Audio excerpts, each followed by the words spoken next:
Is 6:40 p.m. Advise everyone to be in the film. Having said that, I guess we'll go right into reading the agenda. First, welcome and public comment. We have two guests, one visitor. So welcome. Are there any comments? Any public comment? We review public comment. It's 3 minutes per person if anyone wants to speak. There being no public comment, quickly review the agenda. Item number 3 is the review and approval of minutes. Item number 4 is the state of the school report. And item number 5 is open meeting law training. Colin Zick from Foley Hoag is coming out to give us this. And then we adjourn as the last item. Anyway, so why don't we begin with the review of the minutes. I want to first of all thank Dave for the terrific work he has done consistently on the minutes. He has done a terrific job editing, getting them out to everyone. And I want to make a comment I want to clarify. Last week when I said that we got the minutes kind of late, that was not because of Dave. That was because I passed it back and forth with Claire for like 2 weeks. And I thought about that. I said, geez, that did not come out right. But Dave was always the way. Dave was just hiring themselves. I'm sorry. Is there an extra copy of the agenda? Oh, sure. I got it. Thanks, I'm not taking it over one. Nice job, Gary. That was I thought you were going to go right through it. You've been watching the Olympics? Yeah. So, and also, thank you, Claire, also for helping out with taking the minutes. We are a school with small resources, and we appreciate the work that people do for the school. Okay, has everyone had a chance to read the minutes that we circulated? Do I have a motion to approve the minutes? Motion to approve the minutes. Second? I second it. Is there any discussion? I had the same question you had Yes.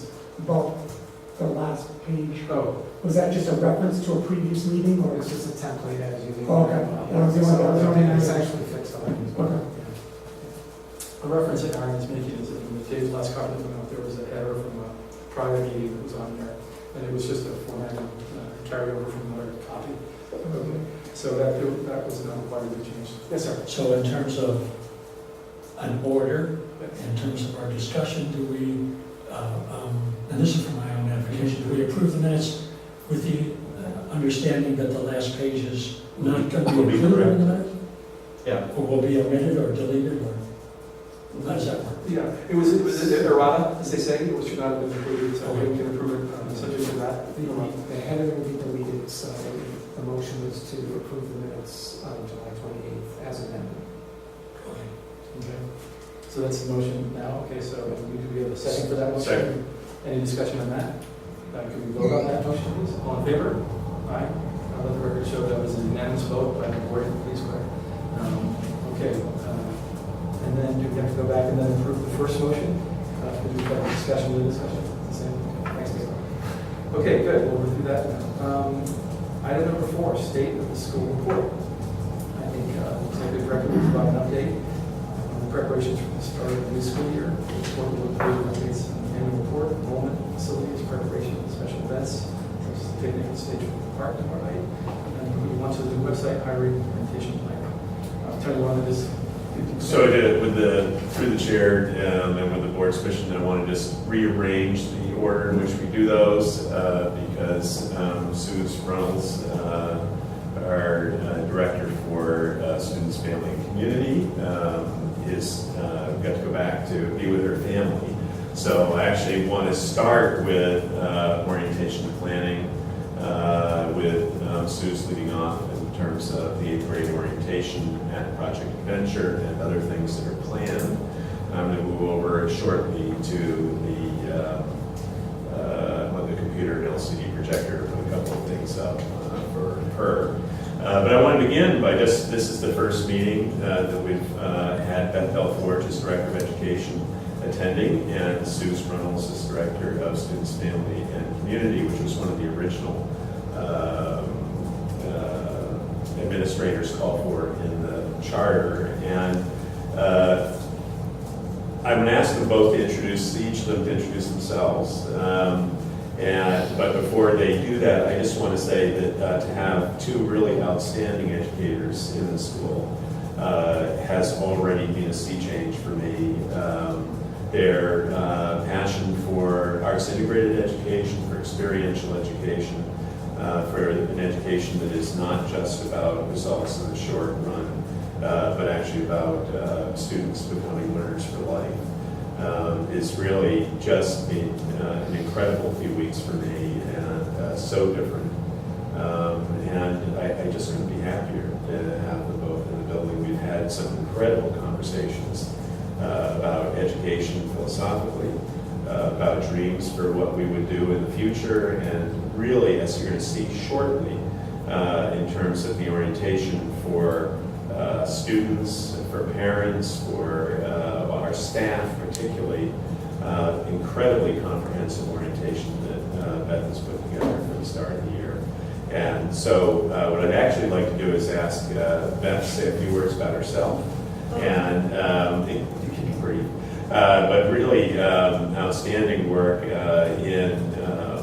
the North Shore, particularly in Marblehead as director of curriculum and development, particularly in the arts, and some very interesting work there, in particular Project Zero and other programs. And then Suze Reynolds, obviously, from Project Adventure, and a trainer, teacher of trainers in this incredible program that's extremely well known in the North Shore. So over to you, Beth. Well, thank you, Tony. It's been a great start and a busy start. And, I come with, I think, 27 years of experience teaching in different capacities, and taught in Reading, taught in Gloucester, was a leader in the arts in Gloucester, and I was an art teacher, starting out. And then moved to Marblehead, where I was the curriculum director for the district K-12 in all the arts.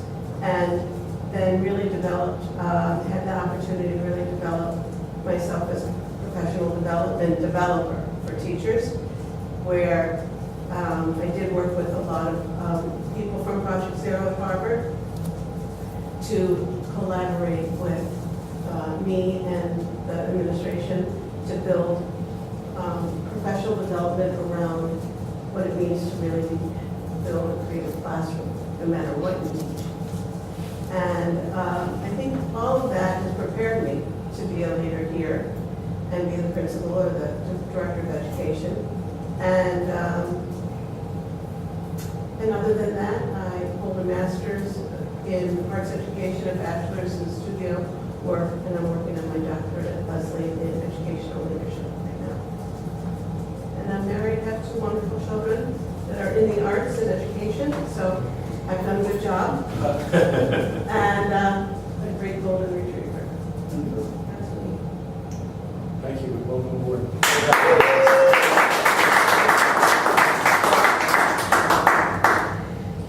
So my name is Suze Reynolds, and I come from a background with outdoor and adventure education. It actually started with the Gloucester Museum School, and I worked there for 5 summers from counselor in training up to head counselor. Then I was at the University of New Hampshire. I was like, what? I want to do that, but I want to do it all year round and not just in the summer program. And lo and behold, they have one of the best outdoor ed programs in the country. So I promptly, once I had this realization, applied into that program. So I'm a graduate of UNH and their outdoor education program. And I have a Bachelor of Science in kinesiology, actually, is where it falls. And then I worked for Project Adventure for about 11 years. And I started out mostly working with youth, and I gradually moved into training our staff, as well as doing trainings, open enrollment workshops, as well as custom trainings. And then I've done a bunch of consulting work, so working directly with schools to customize what is it that they need, and pull from the background that I have working directly with students to help co-create things that would really fit their environment. So, but a bulk of that time, even though I was doing training and taking sort of the best of what I knew and and bringing it into a training venue, I was working mostly with youth actually. So I just continued to do that. It's definitely where my passion lies, is to work with youth and actually with their families. I started a camp program, Project Adventure, so that I was doing a lot of working with parents and talking with them about what's working at home, and this is the language that's working here, these are the things that I'm doing that seem to be working, and just problem solving together and partnering with families. So that's one of my favorite things to do, is to work on all those levels. So some of the things that I am a specialist in through my work at Project Adventure are working with students around inclusion. And I've done that through just my experience of working with New England Academy. I was their PE person for the first 3 years of them being a school. And that's a lot of students on the spectrum, social emotional disability. So I was really lucky and fortunate to learn so much from those students. And it's really shaped a lot of my work. I do peer leadership. Peaceable Playgrounds is a model that Project Adventure does. I'm one of the lead people on that. In fact, full-time staff, I was the lead person on that, I believe. So that's really a bullying prevention program, going in and working with the folks who run recess, collaborating with the PE teachers to get the collaborative, cooperative games and the norms established if they aren't already in the school, so that everyone's in concert with each other, and working with, a lot of times it's new attendants or different folks in the school to get everyone on the same page.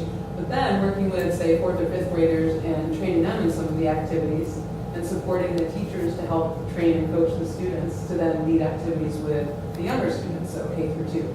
So peer leadership is something that I definitely have a lot of experience with all the way up through high school. And then I've done a bunch of diversity work, and I was also one of the lead trainers for the debriefing and processing tools. So how do we make meaning of our experiences? So we've come up with the title for what my class is going to be that I'm going to be teaching here, which is Movement and Wellness, the Art of Living. So I'm excited to be now creating the curriculum for that, and it's just already the energy in this building. Worked a bunch with Beth and with Tony, and also talking with Shay and some of the classroom teachers around what are the ways that we interface, what are the places where what we're doing can interconnect and support each other. And that, I mean, I feel like the process that we've had, Beth and I have had in co-creating this, both the 8th grade orientation and really how are we going to orient the leaders of the school and welcome them back and bring them into the fold, and show both, give them an opportunity to develop their skills, but also to recognize their voice within the school, the importance of their presence and their leadership. And then also, so there's that piece of looking at the 8th grade orientation, but also then looking at the teachers and the faculty and sort of the ramp up that they're going to be having, and how those things can in some ways mirror each other and work in concert with each other. So what we have come up with is a blend of things. So we have a 2-day orientation plan for the 8th grade, and Beth in a moment will get more into the professional development for the faculty. But the 2 days have really evolved into this really neat design. We're really excited about it. So day 1 is the 27th of August. We will be leaving from here in a bus, heading with the students to Project Adventure. And the framing of that day is really going to be around us coming together as a community, having the students have a chance to build relationships with some of the new faculty in particular, but also to practice taking risks, so to create a safe environment where we can start to be able to take some risks with each other. And that will start just with, more, maybe less vulnerable activities on the ground, building more of the relationships, moving into some problem solving together, perhaps some activities that might get them doing things that are silly, but also that will get into a place of having them use their creativity. So I do a lot of using arts as the adventure. So I plan to infuse that from the very beginning. I'd like to do something that also gets them grounded in their bodies. Oftentimes, once we get to climbing, students will just zip through it and not really be present in the experience of feeling what they're feeling. So my hope is to do a bit with awareness of body, and that might be something with breathing and sort of an awareness piece before we actually climb. You know, through some stretching, different things. I just took a creative kids yoga training, which is awesome. So maybe I do some of that. So we have a whole scheduled events for that day, and it will be linking back into this idea of taking risks and sort of starting to shape the idea of what and define what it is to be a leader. And for me, that's a very broad definition. I'm very much interested in experiences being organic, and I don't want to force down kids' throats a theme that in the end may not match what the outcomes are. So the process really is catered toward it being co-created once we get going, so customized as we move through it. But the themes are definitely there and will be picked up on. So the piece around leadership is, I mean, that we all have different gifts to give, we all have different things, and we're all at different places with what our strengths and weaknesses are. And so it's not just the traditional, oh, it's the person who speaks up and says something, but it's being a leader in whatever it is that you have to bring, and then stretching and pushing yourself to use that and bring that even more to the table, and perhaps start to work on some of the weaknesses and some of the pieces that we're going to need folks to have more of a, I guess, more of a handle on their self-control and those kinds of things. Like, I think that's something that we all work on when we're working in groups, that there's times we all feel like, frustrated, but as role models, they're going to need to have an increased self-awareness. So just starting to kind of prime the pumps around those things and those themes. We'll certainly have some time of reflection to make connections toward the end of that day. Then there'll be climbing involved and those kinds of things as well. We'll then move back to the school, and we have a guest artist that will be joining us. So Lida Winfield, who is here, will be coming to join us. And she is a performing artist and a teacher. She, the way that we're going to do this is that we're inviting the faculty and the parents of the 8th grade and the 8th graders to come in, be a part of. She's going to be doing a performance in the board, which is awesome. So she's going to be doing a performance for us, and the performance is really an opportunity for her to give a showcase of what it's like to take risks on the level of being an artist and putting your story out there and being vulnerable in front of an audience. And so some of what I'm framing for them is that we're an audience for one another, and what is it to be a respectful audience, and sort of bridging those gaps. And so the theme of Lida's performance is called In Search of Air, Growing Up Dyslexic. And so it also taps into the themes of learning and sharing stories about her learning path.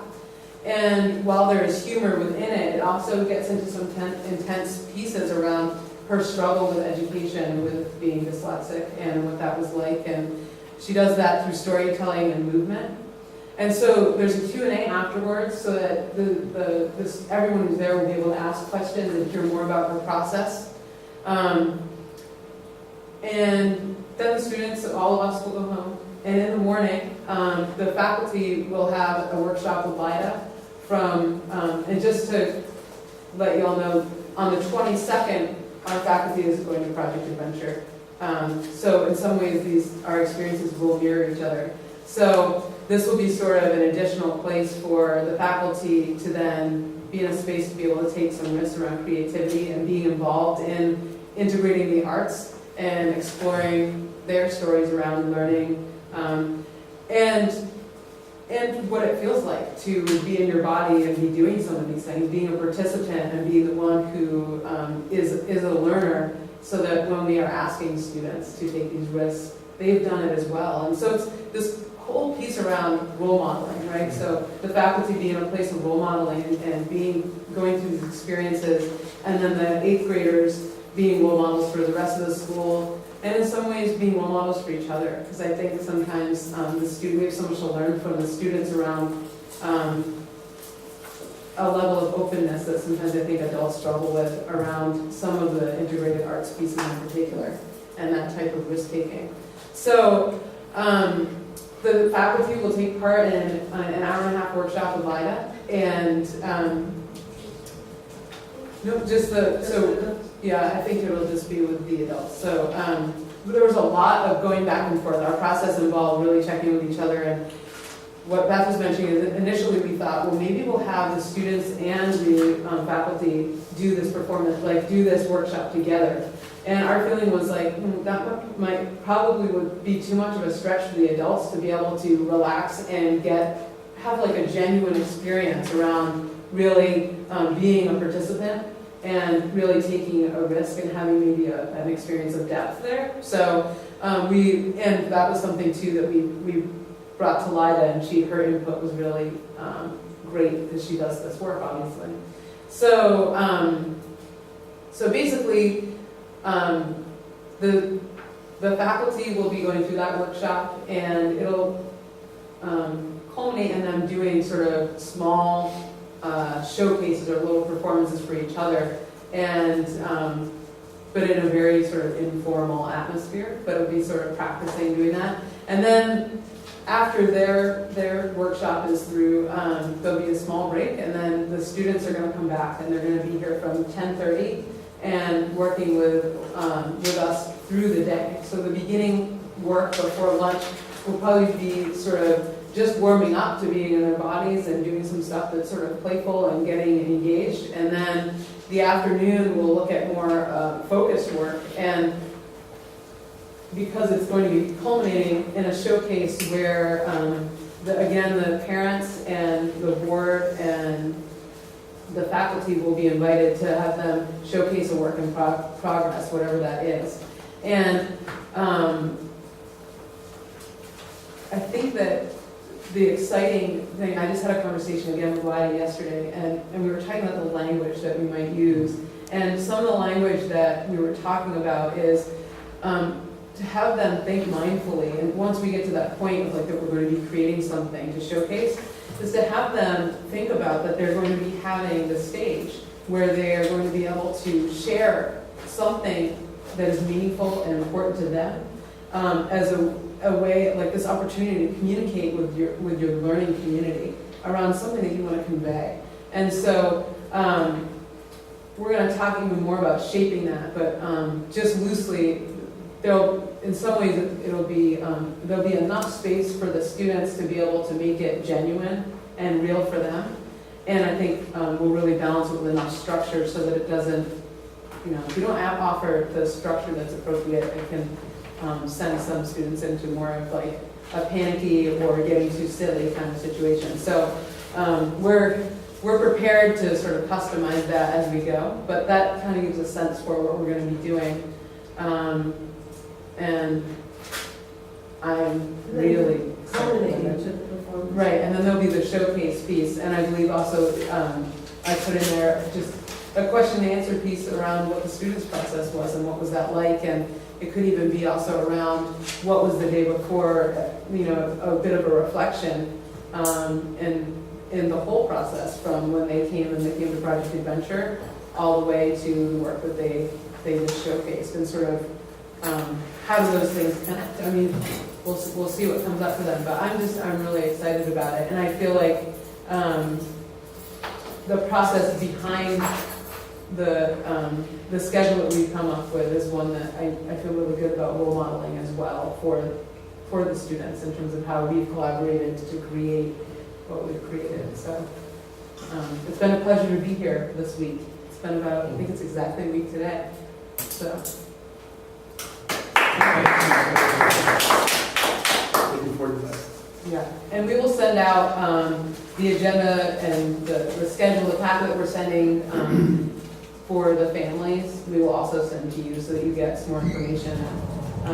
You can check out Lida's website. She has clips of In Search of Air. She has different things like that. So I can also send something that has those pieces. Yes?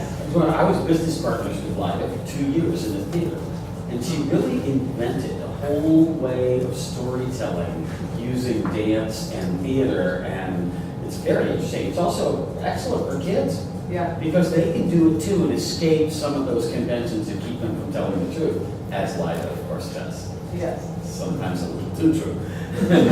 That's the crops. Okay. Yeah, no, she's really done a lot in terms of creating a model where she works. She also does work directly with teachers around how to integrate arts into the classroom.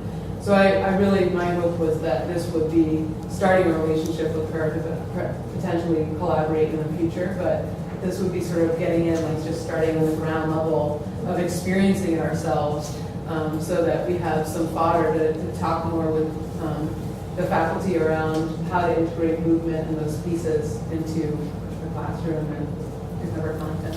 And the really exciting thing you'll see when SBET continues is that the intentfulness about the process that's being used by leadership in terms of the creation of orientations, the development of common language and the paying attention to language, paying attention to the arts, and to modeling what we would want from teachers and would then want from students.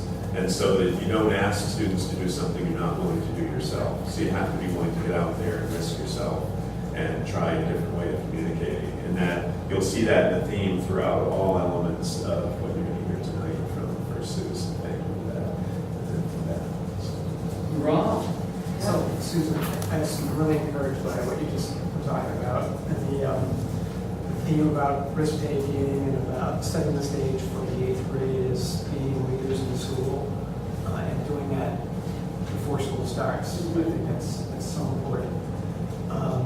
It brings back some ideas from our discussions in the initial stages of creating the charter, one of which was around having a mentoring system for the upper school kids with lower school kids. And I think some of the issues that we saw develop toward the end of the year last year, I think we might head off if we're able to set up a system early in the year that's based on that. So I think drawing on some of your ideas here to inside the stage with the 8th graders, I would hope we can have some discussion with some of them about maybe setting that up early on in the year too. I'm really glad you brought that up. There's actually a piece that I inserted in the schedule where there was a bit of time before the performance, which I didn't mention, but my intention around using that time, it might even be about an hour of time that we could use for this. And my thought was that that would be a great moment where they've gone through this experience. And then let's have a conversation about, you've had the opportunity to have this experience. Now, what can you give back to the community around this? And what are some ideas that you could generate around ways that you can role model some of what you've experienced here? And what message, like when we're welcoming students back, but I think there's a couple different things here. One would be when you're welcoming students back, is there something that you would like to share? Like, could we use a piece of this? Or it's going to depend on what they come up with, to some degree. But I think there could be some powerful stuff in there, or that they might be energized to create something. I mean, I don't know whether it would be sharing exactly what they came up with, and then my hope too is to talk about, to have some sort of visioning and brainstorming about their role in school and get a little more concrete about some ideas of ways that they can show up as leaders in the school. What are things that they could do? Think back to them when they were younger in the school or in any school. What do you wish that the 8th graders did and role modeled or did for you? So those are some of the things I'd like to have them start to really come up with more concretely once they've actually been through the sequence. I don't want to start with that, because I feel like It'll come up. it'll come out organically. But I do want to add that, as the principal, I'm taking this as a great opportunity to build some relationships with our 8th grade students. And in doing that, they will see, because I'll go to the ropes course and see them working towards that and succeeding at that I'm putting the time that I'm invested in you. And that's the way to do it. And I'll have piece of it with them. And I'll come in and out, because I'll have responsibilities here at school, but that I'll be completely committed in the evening pieces for sure. And in doing that, I can start to build that relationship to say, I need you as ambassadors. And I have been a middle school teacher that I know that, the older the student is, and you haven't built that relationship, the harder it is to move forward. So I know that we'll get there, and we'll get there pretty quickly, I think, because the richness of this experience is all about taking risks and also having permission to share our struggles, if you will. That's, we'll be able to just naturally speak to each other from an authentic place because we all struggle. And I think that is powerful, and I just think that we're going to become closer faster because of this experience. I have structured ways to include peer leadership experiences, but I want to hear from them too. I want it to Sure, makes total have there sense. be like intrinsic motivation on their part because they're participating in something that they've been a part of creating. So. Do you want me to continue? Yeah, absolutely. Sorry that I have to go. Yeah, we've heard it before. Thank you. Thanks, Suze. Before Susan leaves, may I have a question? Absolutely, I absolutely. just want to comment on some words that you used, which I think represent a very positive start to the year, which is when Dave mentioned what he did, you said, I'm really glad you brought that up. There's no defensiveness on your part, and it's a welcoming type of language that you're letting him know that what he has to say is valid. And 8th graders in particular, who are on the cusp of being adults, are constantly challenging themselves internally, but they're not sure because of different models that they see outside of themselves. So I really appreciate the fact that you three are working together to establish a template, as it were, for a positive approach, because kids will begin to see that, feel good about it, and then move forward.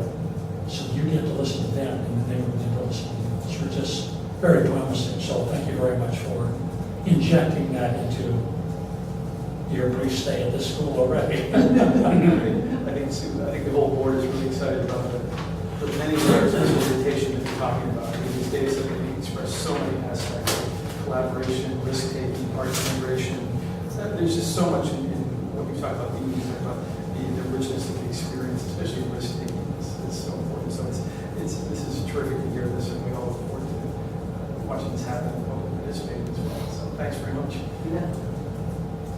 So This before is like Sue- my dream job. I'm so excited. Before Susan leaves, I just want to say that the other piece that I'm excited about, it is very circular, the work that we've been planning for. And, it's very true too that it's very transparent what we ask the kids we do as adults. And one of those things is that it's just been a joy. I've literally known Suze for a week, but I feel like it's been a year because we're building such good experiences together and we're collaborating. So for a faculty that has so many new teachers coming on board, we have to model what collaboration looks like. And for those that, for all of us who are always on the spectrum of evolving that is a lifelong commitment to be really a good collaborator. And the power of that in schools, I think, is really poignant now, more than ever before. We really are done, at least we say we're done in education, with the doors closed. But in reality, you have to commit to not wanting to be that person. And what's such a pleasure is that, for me, is that it comes so naturally with Suze, and it's just so nice to know that I have a partner in the biggest, like in the good, important work that takes. So it's just fun that that wasn't our point. That wasn't the goal in mind, to be collaborative, if you will, but it is certainly the outcome of the work. And we'll have an opportunity to talk to faculty about what that looks like. And then we'll reflect on that as the week progresses. So let me tell you a little bit about the professional development and how the 8th graders are actually role models for us, too. So we're going to start, thanks, Susan, anybody have to go?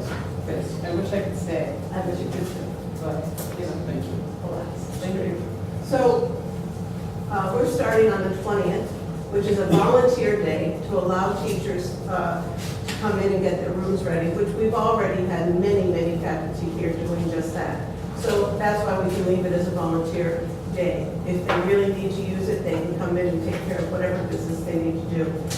On Tuesday, the 21st, we're starting off as the big start. And admin will be presenting breakfast for our faculty. We're going to take care of that for faculty. And then we're going to move right into, as you can see on the handout here, lots of different topics. Like, Tony's going to start us off with the history of the mission and the vision of the school. He's going to introduce the admin and then hand over the introduction to the new faculty, or all the faculty really, just to get to know one another, just to hear who we are. And I'll start talking about the introduction of norms, what that really means in terms of how we're going to work together.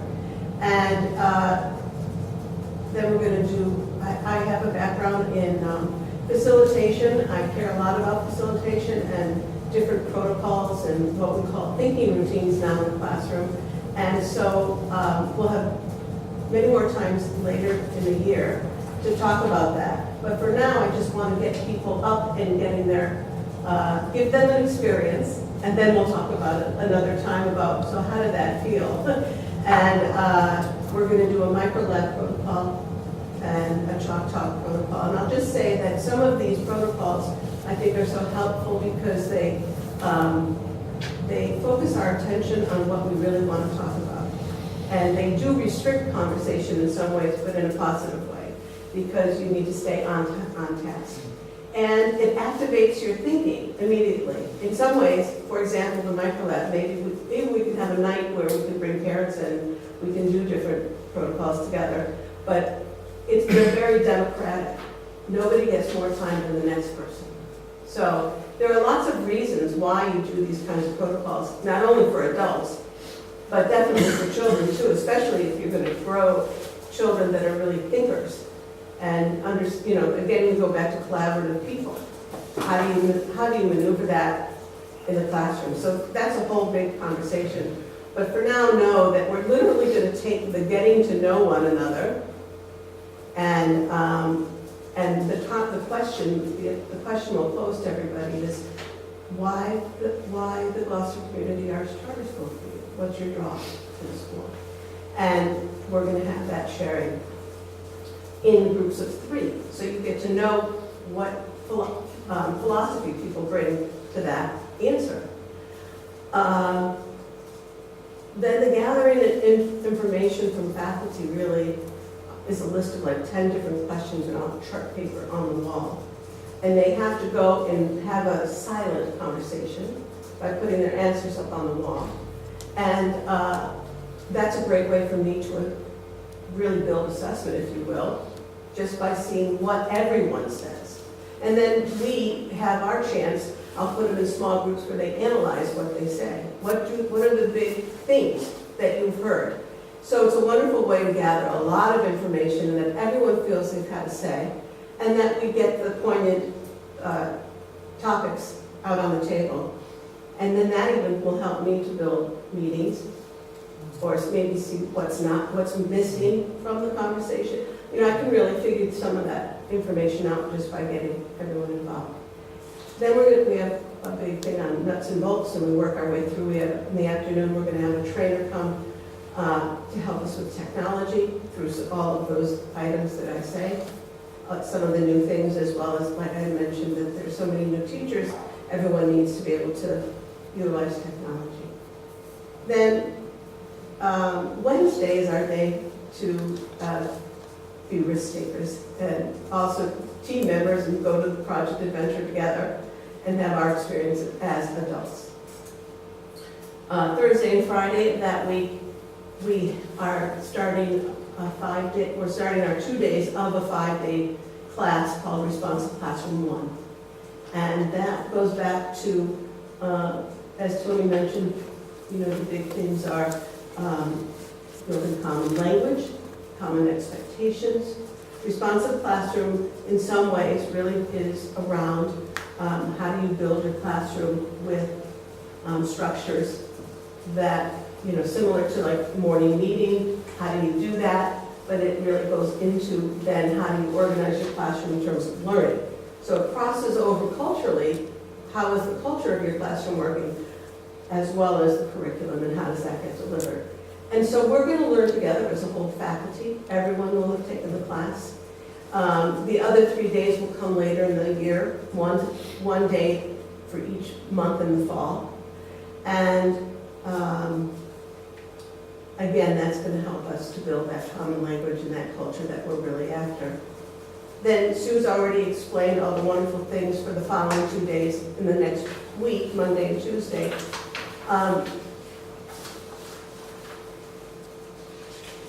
And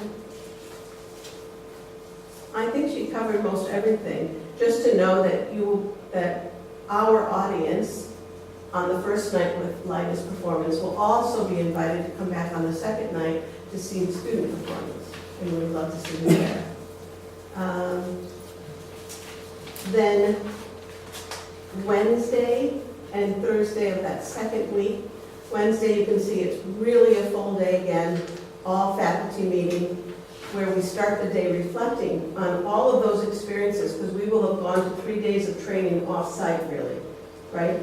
And, or 1 day off-site and 2 focused on just responsive classroom. And so we need to stop and think about what have we learned and how is the week going? And then we're going to pick up norms again. I know that's going to just be ongoing in terms of, I'm sort of, that first day, I'm really actually going to choose a few things that are norm-like.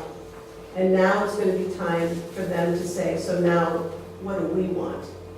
We just don't have the time the first day to get into that deeper conversation, so we'll pick it up again. Then the mission, I will have the mission posted, and I'm going to ask everybody to work in partners and start to really unpack and uncover what that means for each person in the room. I suspect that we will see both similarities and differences. And then we need to think about, in a positive way, sometimes the differences could be a good thing. So we have to figure out what does that mean in terms of our practice. And they'll have great implications to our practice. It'll just be a good way to also see who's all in, if you will, and at what level they're all in. And that maybe their colleagues will help them see it in a new way. And I'm sure that we will all feel that. Then we're going to take a look at a creativity video, which is by Sir Ken Robinson. There's this great video. And I think it's about 20 minutes. And, you know, next, after that, we're going to have binders. We have 2 binders for each teacher. One is very logistical with the things that the school's already had, and another one is all about professional development. So when the school year starts on Wednesdays, we'll be meeting, and that's where that work's going to go. And the teachers are going to all sit together, and we're going to make an artistic expression, artistic cover for our binders, and debrief about the creativity video while we do that. So it'll be kind of a nice combination. And then just again, go back to talking about things like how the faculty meetings are going to look, observations and evaluation process, what I'm going to bring to that, how my observation and evaluation process hooks right into the goals that we're setting for the year. And then again, Thursday morning, we'll finish up with a lot of really important topics, but, you know, different procedures that we have in the school, lockdown procedures and fire drills, and professional norms. What does that mean? And I'll talk about things. And again, and then really shift to students, if you will, how we're going to really be ready for Tuesday, because it'll be right around the corner. And then we'll have, every day we'll have a closing reflection on the day's events. But then in the afternoon, we shift. We have an appreciation lunch for our teachers, our faculty, and staff. And then we have from 1 to 3 an open house for any parent and or all parents and children to come in and meet the teacher, see the classroom, do a dry run. And then the teachers close up shop for the last half hour. It's a full week, or a full week and a half if you will. I think it's 8 or 9 days. And, the whole point of it is always to expand our professional development, to learn new things, to truly build a community here, and to become a community. That's what these 2 weeks will be. I suspect that could always change from year to year. I mean, you always do it, but for me, I'm just brand new. I need to join in and want to do that work with everybody. So It's I a think real week of bonding. I mean. it is, but it's around work. It's And not it is. about, but I mean, it's. But the vulnerability of having to talk about the mission and all that too has a very nice cementing effect. That's right. We have to be able to trust one another from the very beginning. That's the expectation, to come as an active participant. And that means, again, you have to be willing to speak up. That is the expectation. So I hope everyone feels just like that. I think they will. I think that they choose, similar to that when we were talking about the 8th graders. I think that after a week and a half of doing this work together, we'll be transparent, much more transparent. Not that adults are quite so transparent as kids, but we're going to be moving in that direction, and that's very important for a group to gel and for adults to work together. I hope I didn't talk too long. No, it's Okay, great. so any questions? I have a question. Beth, you've met some of the new faculty coming on, some of the returning faculty. How many of them do you think this will be sort of new territory for? Or is it a percentage? I bet most of them will be new territory. To have professional development like this, if you will, I think it's rigorous. I think it does have connections to one another. I've given it thought with the help of Tony and Suze in particular, and I know that thinking routines and protocol work, that piece of it, I think, is new for a lot of people, and I'm excited about that. But you have to build in any culture. And when I came from Marblehead, we worked at that, but that's a commitment, and then you have to. What's exciting here is this is the potential of a whole school moving in the same direction. That really is interesting to me. And in Marblehead, even though it was a much bigger community, and I had impact to, the district had maybe 250 teachers in it.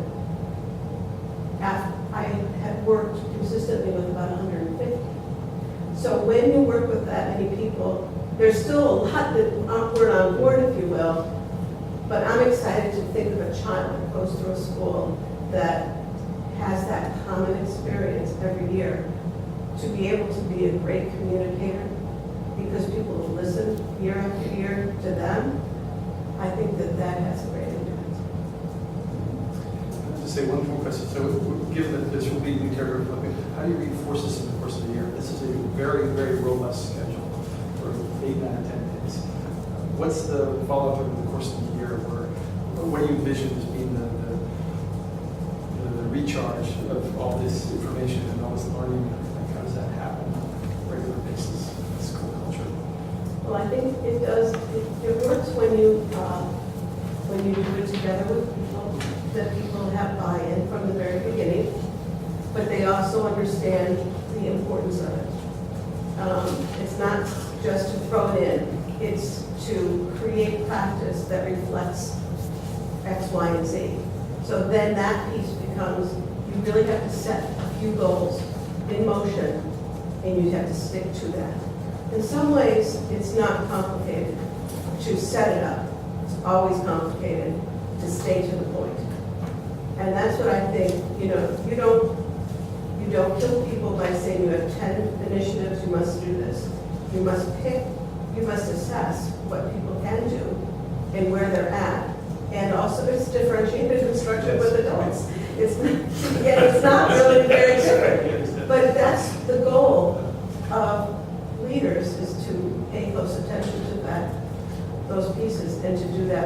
and know that you can affirm their work, that you support them, that they too will make mistakes, and they're not going to be judged by that per se, but on the other hand, they must, it's an all-in situation. They must be committed to doing that work and striving for greatness. That is our job for working with children. You know, they can't wait 2 years down the road. They need it now. So I want to be patient, and then I don't want to be patient, you know. And we have to get going. So the point, though, is that, you know, I know that for me, and I'm still a learner with protocols, I think that that's a lifelong commitment on anybody's part to care about facilitation, to care about communication, and to care about activating other people's communication, to be a selfless listener. So I want children to grow up and be selfless listeners. That's what I really want. And if they're that, that means that they're curious, because they're going to be asking the questions of what the next person asks. You know, I want them to grow up and be great researchers. So that's what I want. I obviously want to start with the teachers to be great researchers. Thank you. That's true. Any other questions? No, I just want to thank you for being here, for, you know, making this all come together this way, providing this kind of structure. Sure. I think it's very evident, you've already talked to staff in the way this is structured. And particularly in terms of you set the norms for how things will proceed and expectations about. One of the first times I met you, were talking about the expectation of just having a meeting on time. You know, I think that's a really good place to start. And that's something that we could use some adjustment to make that happen this next year, some improvement from last year. So I just really appreciate your thinking about this and the time you put into this and the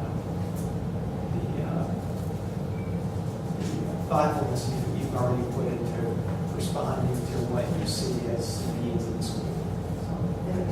I do love professional development. And so it's a great opportunity for me to learn from Tony where we're at, what the school is about, and try to pick up what some next steps would be that would make sense. So.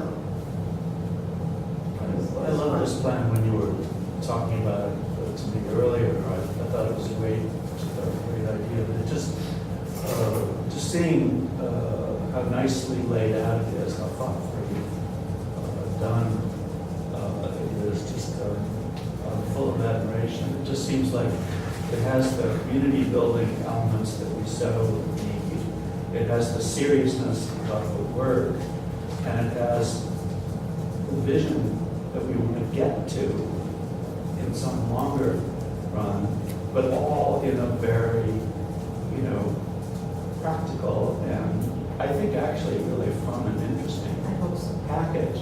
You know, so it's just my hat is off to you as an organizer. Thanks, Jim. Because this is a form, you know, all this work is organizing work, and it's just great. I just want to say one thing I forgot to say was, the first 2 pages is exactly what I just emailed all the teachers today so that they had a sense. And the other 3 pages are really for me, because it goes hour to hour, how it's good, and it gives some more detail. I'll make agendas when we get to those days to share with all the teachers, but it's not information they needed today. So I just wanted them to know that the time will be spent carefully and well, and that they're going to be active, you know, active participants. So that's what just so you know the difference between those pages. The 2 messages in that I keep hearing as you talk about this work are, one is saying to the folks involved, your time is really important and it matters to me. And the other thing that keeps coming through is what we value as we talk about. I second it that way.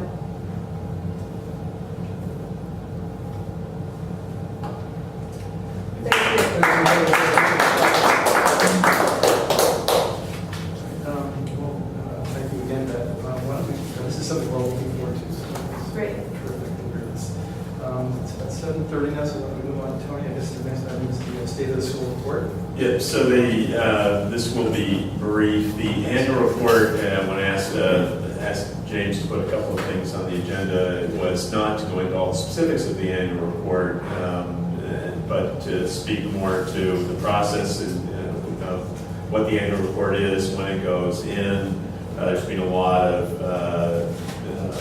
reporting in the press recently about the MCAS results and our annual report, et cetera. And so the annual report, when we submitted the annual report, which by the way was a fairly stressful day because just as we were about to submit it, the hard drive on my laptop melted down, and so we lost several hours of work on the annual report and had to rebuild it in a matter of minutes. And I just want to thank Beth, Shay, and Suze for putting in extra hours and staying in, and Vicki particularly for dealing with a fairly stressed out executive director who was trying to figure out how to build this report and get it in through the portal and into the department on time, which we did. But within hours of that, a public record request came in for the report, which was sent out. And so it's important for everyone to understand that the annual report has certain elements that are specific to it, required. One of those is the accountability plan, which we discussed at the last meeting. The accountability plan also has required elements to it, one of which is MCAS results. And so the preliminary results of the MCAS have been out. Those are embargoed in terms of they're not supposed to be for public release until all of the results are put together, and also if there are any concerns around the results for a particular school, they have time to question the department in terms of those and reach resolution before results go public. So at this point, the preliminary results, the ELA results with comparative data were out. Science and math were not yet out. But in doing the due diligence of providing the full accountability plan update, which is required by the annual report, we put the information that we had available in. Then if that gets requested in a public record request, you're caught in a catch-22 situation. So in order to comply with the submission of as comprehensive an annual report as possible, including the accountability pieces of it, you also then may potentially not be in compliance with the full embargo of the MCAS data. And so when I saw that, received the call from the Gloucester Daily Times with regard to our annual report, they clearly had data that I was quite surprised they had from our annual report. I responded to the questions that were asked, but we did not disclose any further information than what was in the annual report, which had already been turned into the department. So at any rate, just to clarify that, I have pointed out to the department that in complying with the one, very difficult to be in compliance with the other. And so, which the member of the department who I spoke to said the exact same thing. And so, at any rate, that's what happened there. I think, obviously, the exciting thing for us as a school is that preliminary data is obviously very strong. And so, we are delighted with that, and we'll provide more of an update at the appropriate time to move so in terms of that. So that's what I wanted to say about the annual report. And again, thanks to all those who helped gather the significant data that is required for that. In terms of enrollment, that's also, there have been some interesting questions in the press being asked around our enrollment, so I wanted to give an update on that. And the first is to address what appears to be some quite interesting fuzzy math. Or at least that's what a math teacher I had used to call math that seemed quite creative or just simply wrong. And so in terms of the enrollment at the end of the year, as most people know, charter schools throughout the year are required to file their enrollment. That enrollment is checked against data with the department. And so we had over 130 students at the end of the year. 20 of those students graduate, which means all of the remaining students are eligible to return. In fact, they have to be allowed to return.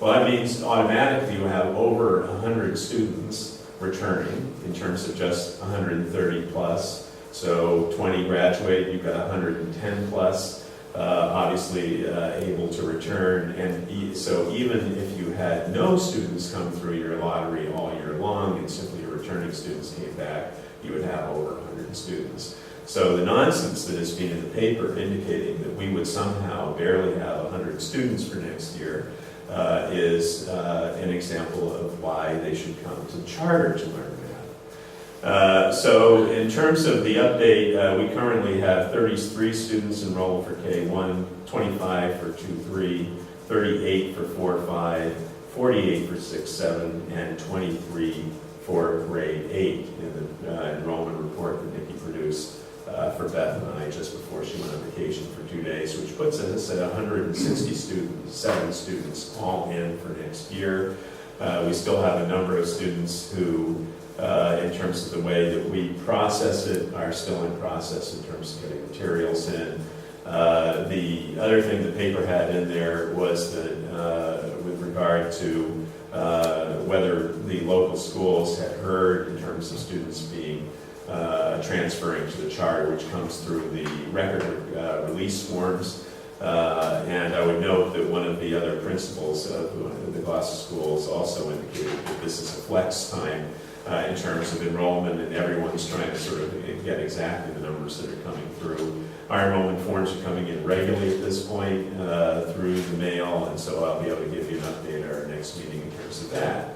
The 167, you have forms that are 167 we have forms that are in, not every form is in yet, but we know they're coming, so we know verbally that they're on their way in. We actually have a picnic, by the way, down at Stage 4 Park, and we will be down there with all the forms for helping families, new and returning, to have the various forms from their bus information. How many on the possible list? 22? Because it was 189 the number. Well, we actually had a pre-enrollment of 212. But the budget we submitted is for 180 in terms of delivery with a program. We're going to be fine if we come in underneath that. But the goal, I think, is still to be pursuing that 180 students and that we may come in under that. The caveat to what I just said is that I think just like, one of the things I learned last year is that until they actually walk through the door, you don't know for sure exactly where you're at. And so these numbers may change. And that's not because I'm making it up. It's just the reality of the charter world. So we're doing everything we can to make sure that students are excited about coming into the school. So that's where we are in terms of the enrollment piece of it. And I hope you can make it down to Stage 4 Park on Thursday, tomorrow night between 5 and 7, when some of our new and returning families will be coming down and teach some of the teachers. New teachers will be down there as well. There's a bouncy castle and popcorn and various other things there to help the kids all get to know each other. So it should be a great event. In terms of facilities, as you can see when you came through the door, we've got furnishings coming in at the moment.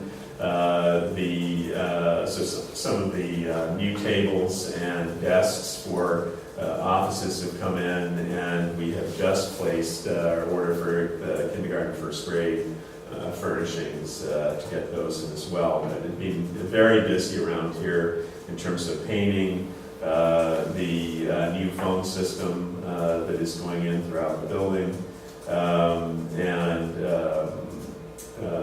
the fencing came in from Lowe's, so I hope you had a chance to come up that way. We actually have a guy coming in to do the lawn and weed whacking, because now the fence looks magnificent, but it's made everything else look like it hasn't been cut in a long time. A little like when you redo one part of a room in your house and suddenly realize how shabby the rest of it looks. So that will be happening this week as well. In terms of the new, in terms of hiring, we have. Where do we stand with internet connection now? So we added in 5 more hubs, or I'm going to get this terminology wrong, so I'm going to apologize in advance. And if anyone indicates that he doesn't know what he's talking about, it's probably true when it comes to technology. But Dan Salzman, who works for Codman and is their director of technology, and does work with various charters to help them out. He came in over the summer and we put in 5, I think they're called hubs or something like that, but there are 5 of them now in the building, and so to every single corner of the building we have wireless access now. I remember this was an issue last year, particularly frustrating when we had the visiting artist series that would come in and they're trying to show something on the internet. You can only Some see of it their work. standing here instead of there. Yeah, and sometimes felt like you had to move. So last year, it would not have been an unusual thing to see one of us walking down the hallway at the far end of the building with our laptop to see when it would suddenly come in so we could send something. So that has been taken care of. We now have fantastic access throughout all levels of the building. We also have a gift, and I'm going to mention it again at the next meeting so that I remember the right school to give our thanks to. But through Dan Salzman, we have a gift of 35 laptops. They're slightly older model laptops, but 3 years old, but still very fast in terms of internet access, research, and other things that most students would tend to use them for. So we're excited about that. You remember last year we had a very nice gift from the Brookwood School of these PCs, 16 PCs that we had throughout the building as well. And I'm delighted to report that we were approved for the lease of our new computers. And we haven't finalized exactly what that order will be, but we will have new laptops coming in as well. So technology is taking a huge boost. That's for the board for next year. That's for the board to be. Yeah. That's odd. There you are. What else around facilities? I think that's it. Hiring has been going extremely well, as you probably saw, both from the paper and from emails. But we hired the director of music.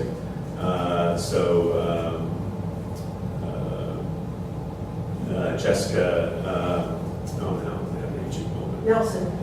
Jessica Nelson has signed on. She has her bachelor's and master's in music education from Boston University. Flautist, fantastic performer in her own right, but wonderful reports in terms of her work with children. And it's very excited about that. And she's very excited because she managed to come up in one weekend, leased her apartment in the area. She was moving up from Connecticut with she and her husband, and excited to be in the area. Just thrilled with Gloucester, and we're in her room.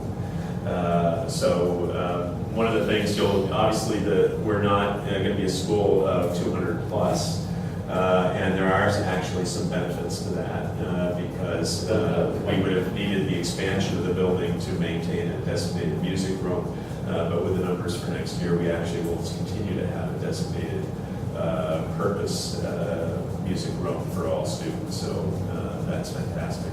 And I promised, we'll make it on record, that I will have the guitar hangers so that we can have really nice guitars all over the walls. So that was one thing she wanted to make sure that I got her, so I will do that.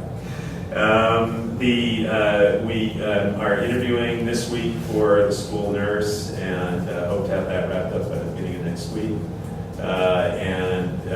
For Brianna Steady, as you all know, is expecting the middle school English teacher, and so we are interviewing candidates for that position to have them work just like we did with Kate Sundquist in 4-5 last year, but work side by side for right from the beginning of the year, and then Brianna goes on leave towards the end of September. So that's what we'll be doing there.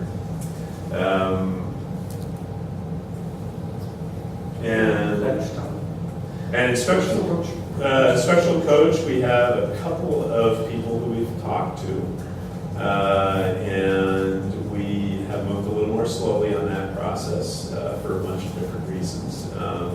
One, they bring different skills. Two, we're building a new team, and I think it's quite important for both my perspective and from Beth's, that the person that we would bring for that be someone that she feels very comfortable working with, as her very close partner in the development of the educational program. And so we have, a couple of actually good candidates for that, and have had interesting conversations about the mix of skills we want to bring in. Part of what we're balancing is in the classroom, immediate experience of working with kids and curriculum, but with sort of state compliance and grants and all these other pieces, and trying to figure out what's the right balance there.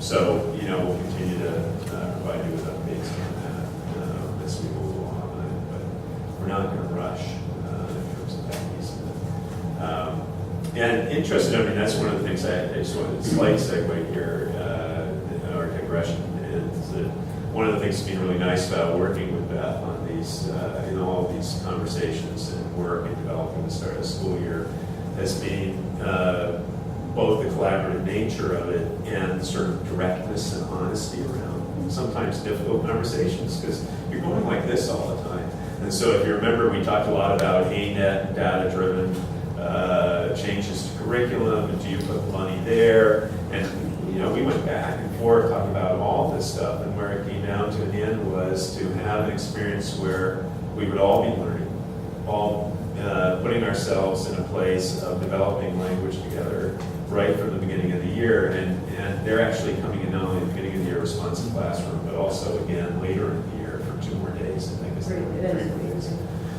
and to sort of be able to reach clarity on important decisions like that through a really good collaborative process and honesty, I think has been just great. So I just want to say that I really appreciate that. I think you make better decisions that way. In terms, and the orientation plan we've done, so I think that's the full update. What I do want to show you here is the website. Tell me, when we're talking about staffing and hiring, Yeah. will there be an opportunity for parents and staff? Yeah, so there's a couple of things. I don't know where we are in RSVPs for Thursday, but I know quite a few of the new teachers are coming to that. Savannah Liga, Tara McTiernan Coyle, who's the 2-3, they're both new, both definitely coming. So I think we'll have a good turnout there. Then the Thursday, the class visit day on the, is it Thursday or Friday? Yeah, 30th. Thursday, because we don't come to school on Friday. All classrooms are open for that whole afternoon with the idea that, to help remove any trepidation for kids coming in for their first day. I mean, one of the things can be really different. Like you look at this furniture for K-1, they're really little kids, and it's going to change the way the school feels in a lot of great ways, but it's definitely going to be different. And the playground, you'll see that rough mulch is being delivered regularly throughout the summer, so there's 4 huge piles of it out there along with the sand. And this Sunday, Bobcat, we're hoping it's this Sunday, we'll be coming in and spreading that, and then we have 40 yards of playground mulch that are coming to go on top of that. I had something today, question about parents and teachers getting together. I mean, Tony and I have already started talking about that, how it looks, and what I'm doing now is every time I'm in a conversation and the word parent comes up, I write the theme that we were talking about, and I just keep a file. And then I almost want to put the slides out on the table and say, so what does that look like for the evening? Things like really sharing why we start the year the way we are, and how that's moving into further work for when we meet as a whole school, but then of course the implications to children. Even something like reaching out to parents to get people interested in subcommittees, and finding out what those committee themes look like. Really restarting PTO, if you will. So these are just some of my little Post-its that I'm collecting, and when we get it's impossible right now to put our attention on the parents, if you will, in that formal setting. We obviously are in all the things that Tony's mentioned, you know what I'm saying, in terms of another night right now. Our focus is on facility teachers, all in preparation for getting ready for kids and reaching out to kids, like tomorrow night, like the Thursday. Of course, we want to see kids, but, so all in due time, we don't know exactly when that will be, but it'll definitely be soon. Yeah. You had a couple of really good themes there, Beth, so I think those are great points. My reason for bringing it up is, you know, one of our concerns is around enrollment. One of the concerns that parents have is, who's my teacher going to be? Just people want to know. It doesn't have to be a really formal presentation or something like that, but I think just having an opportunity. Well, rosters are being get a done, sense yeah, of who that right. person would be. So that's the other piece in that, is that we're really working hard this week to get together with Nikki to build these homeschool packets, if you will. And this is a segue to what I know that Tony was just about to get up and talk about. No, really, it's the website. You know, it's he'll talk about the new parts of it, but within that, we even have a part of the day, you know, when the 8th graders are busy, the teachers, those, except for maybe some of the middle school teachers, because they're going to have to juggle 2 things, 8th graders and time in their classroom. But the rest of the faculty has time to develop things that they need to get done. One of which is a welcome letter to parents, and 2 is their website. So, you know, will we get it all done? Maybe in the way in which you're speaking about it, probably not, because there's so much to do. But are we that far off? No, we're not. By the beginning of school, teachers are doing this work that will end up reaching homes and reaching children. Yeah. No, I believe me, I appreciate So do you see what I mean, though? Yeah. It's just a lot of stuff that we're trying to put in place, and it's very important to bring it up, because we have to, if we do one thing differently next year, then it's just to start the process earlier, because then we really I wouldn't be talking to you about that. Yeah. And we will. Yeah. So I absolutely understand, and I appreciate the amount of time both of you putting in and Sue's has put in.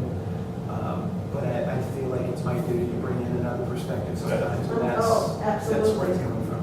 So That's fine. it's an important issue.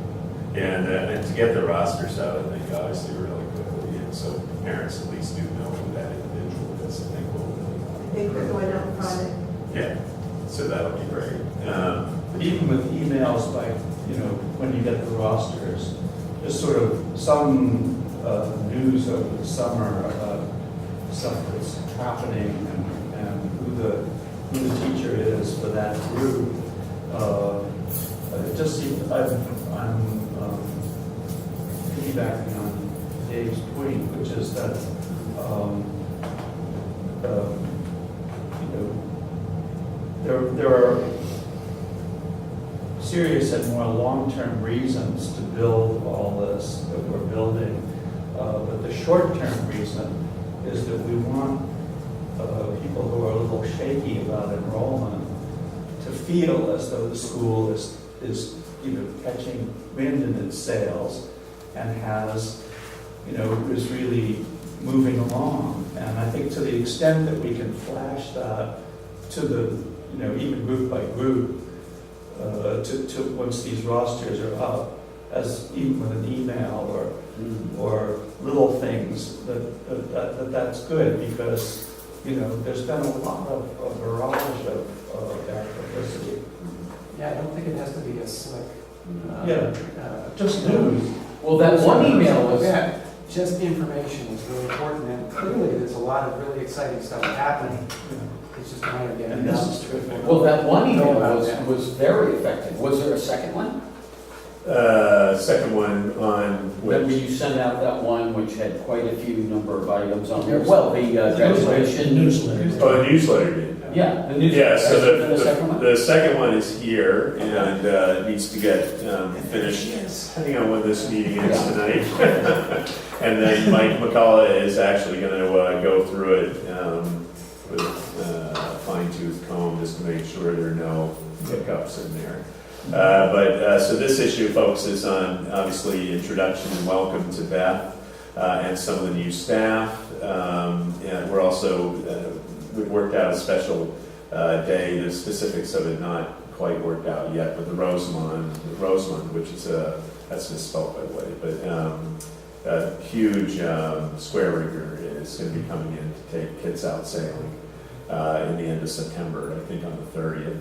Then our new K1 teacher, Savannah Laika, who's from Bulgaria originally. She's actually got a doctorate in psychology, which the United States, for some interesting reason, doesn't recognize. But she decided she really wanted to be a teacher and went to Lesley, where she just finished her master's degree, but just fantastic person. And then the block party, which was a great event. And so we've got pictures of our own students coming down and then new students and families coming down. And, special thanks to Ernesto Mendoza and Shay for the face painting, and Lacey, who organized the whole thing in terms of putting the tent up, getting the balloons, getting the helium tank. And you can see this one balloon here, but it had imagine, create, inspire, those words on one side of the balloon and Gloucester Community Arts on the other, all multicolors, and within minutes, every single young child going the entire way from the top of Main Street up by CVS all the way down to Blackburn Theater, hundreds of balloons. In fact, we actually had 500 balloons, and we went through all of them in a matter of minutes. And they were free, right? You handed them out. Oh yeah, That's awesome. So that was great, and that's Sue, as you can see just down in the corner there. She was also face painting there. Two of our students are coming back this year down doing that. So we just have to make the final touches to that Gordo in terms of when it's going to go out of the sky. And then we'll get that out. And then the new website, the last pieces are being put into that, and so our hope is to have it go live by no later than Monday. And it has a number of key elements to it. There's various, the standard stuff you would expect to see in terms of the mission and vision of the school, welcome letters from me and from Beth, and in her area from Suze and then from Shay. And so those parts you'd sort of expect, but it's also a fantastic tool for parents. So there's a parent portal where they can get their child's homework and updated information on attendance. The one part that I definitely, by the way, just as a plug here, and Gordo, thank you, and Art, thank you for responding so quickly to that. But if you go down to the governance section of it, you go to the Board of Trustees, and the bios we pour those in, because I do have an up-to-date bios for all of you. But photographs, I think at the moment I have Art and Gordo, I think. So if anyone else there, I apologize, but I definitely need a photograph for each of you there. And then Two extremes of vanity. Also under the governance section is I think much more user-friendly piece on committees. So there's a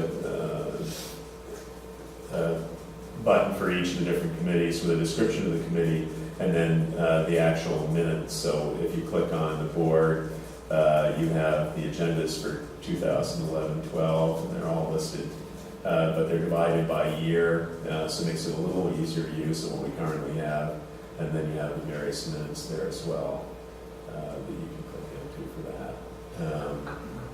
The main sections are on the education program, are the program in the classroom. So the section on with lower and middle school and the overall educational program, student support services in terms of the school counselors, special ed, school psychologists, Beth, and ultimately instructional coach. and then a frequently asked questions section about the actual educational program, and then beyond the classroom. So I'm not sure if you have the art galleries piece of this slide yet. We don't. No, we don't. But we'll have information there about the community service and partnerships as those get built. This is the Parents Association and School Policy section and the parent portal, so parents will have their own password to put in there and get all the information from their kids. And I'm trying to think of where it is here. Maybe it's under community. We actually have the newsletters are going to go right in here. Where it is. But that other newsletter you showed us is actually going out as a launch, not as a, you have to go to it, right? Correct. Right. Yeah, no, but then because you're going to have new parents who come, prospective parents all the time, and that we want to have all those pieces on here. Your commercial video actually is in here. Or else it's kind of I wonder, is Nick running it on the air? He is. Okay. Yeah, there's a whole calendar of. That's why you get that 167 in there. Let's see. Tony, is there going to be a way for parents during orientation to come and go through all this and everything? Yeah, so in the parent orientation, Beth and I were just talking about this the other day, because we have, obviously student, parent, teacher conference nights, and those are later in the year, but we need to pick a date for when we're actually going to do a parent orientation. And there's sort of a couple of key elements for the parent orientation. One is the, just sort of philosophically, what does it mean to be an ally to your child? So the whole Carol Dweck piece around what promises are we making to each other as partners in the education. And so what are, you're hearing sort of those words all the time, but expectations, norms, how do you get involved? And making sure that's a piece of it, because some people felt that they weren't as welcome in the building last year as we really want them to be. And so there's that piece of it. And then for students, parents, and staff, a big piece of it this year is the orientation in terms of use of technology. So we're actually going to have computers available for all the parents, those 35 laptops. So we'll have them able to go through a workshop on how do I get in the portal? Can they all get in? Do they know how to access the homework and that kind of stuff for their kids? That's exciting. I mean, I don't want to cut this off. I'm sure there's a lot that's in the website. Maybe we can review that at a time when we've got specific audiences that want to learn more about it. When it's launched, you can spend all your time. Exactly. I want to sort of keep us moving along. I go after 8, exactly. So Tony, thank you for one of the years I did help the state of school. Obviously, you guys have done a lot of work this summer, and it's really clear how even the most recent collaborations have been productive for the school, and that's terrific. That's what we want to see, and I think all the trustees are pretty pleased with this kind of report. We look forward to hearing more. Okay, now having said that, we're on to the final agenda item, which is for those of you who have not met him, I'd like to introduce Colin Zick, who's a partner at Foley Lag. Colin has been working with us for at least 3 years, say longer, in his work. And a lot of Colin's guidance has been so invaluable. And we're going to give him he asked for half an hour, 45 minutes to review open meeting law. And Colin, would you want to sit here? I sort of like to be in the